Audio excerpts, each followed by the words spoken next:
Ésaïe chapitre 64 verset 8. Cependant, ô Éternel, tu es notre Père, nous sommes l'argile et c'est toi qui nous as formés. Nous sommes tous l'ouvrage de tes mains. Tu es, bien-aimé dans le Seigneur, le produit de l'être le plus puissant qui ait jamais existé, l'être le plus puissant du cosmos. Et tes desseins sont entre ses mains. Et lorsque quelqu'un qui est fait de chair et de sang arrive et menace ta vie au moyen de la sorcellerie, au moyen de l'oppression, rappelle-toi de cette parole. Ésaïe chapitre 64 verset 8. C'est Dieu qui t'a moulé, bien-aimé dans le Seigneur. C'est Dieu qui t'a construit. C'est Dieu qui t'a formé.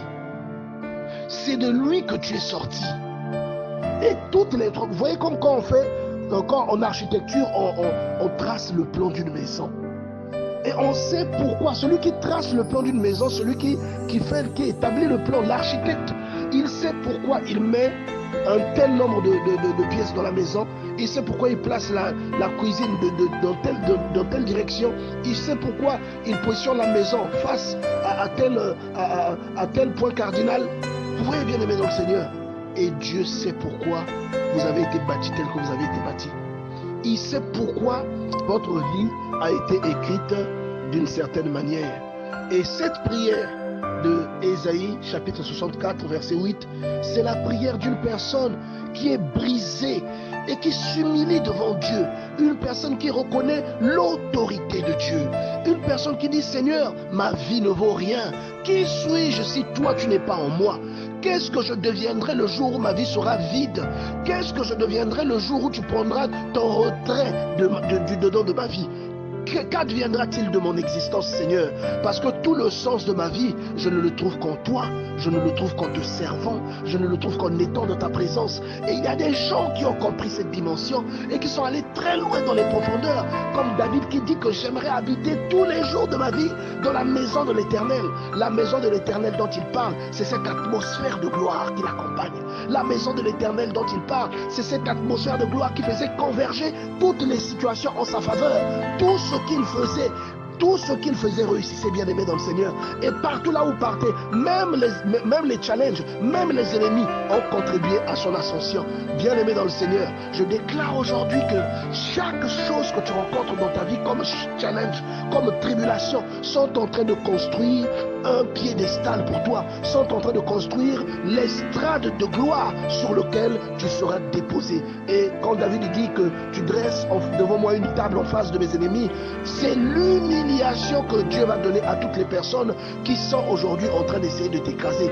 Toutes les personnes qui sont en train d'exercer une forme d'oppression satanique dans ta vie. Bien-aimé dans le Seigneur, regarde bien cette parole. Une personne qui dit: mais je suis l'œuvre de tes mains, c'est toi qui m'as façonné. Ça veut dire, oh Seigneur, c'est toi qui m'as façonné. La garantie de ma vie, c'est toi. La garantie de mon existence, c'est toi. La boussole de ma vie, c'est toi, Père. La boussole ou encore le gouvernail du navire de ma vie, c'est toi. Le capitaine du bateau de ma vie, c'est toi. Le commandant de bord de l'avion de ma vie, c'est toi. Bien-aimé dans le Seigneur, apprenons à nous abandonner entre les mains de Dieu. Apprenons à abandonner la conduite de notre existence.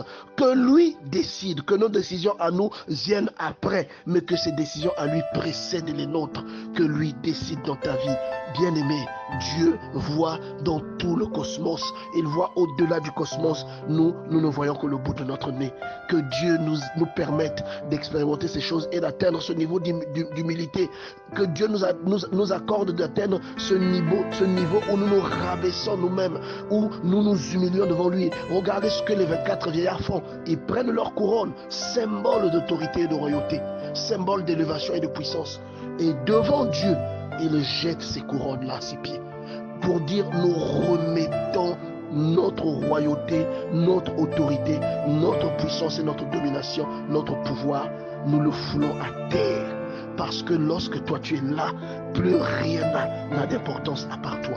Lorsque toi tu es là, et c'est ça l'adoration, c'est ça la louange, c'est ça servir Dieu, c'est être animé de ce genre d'émotion. Servir Dieu, c'est être animé de ce genre de pensée.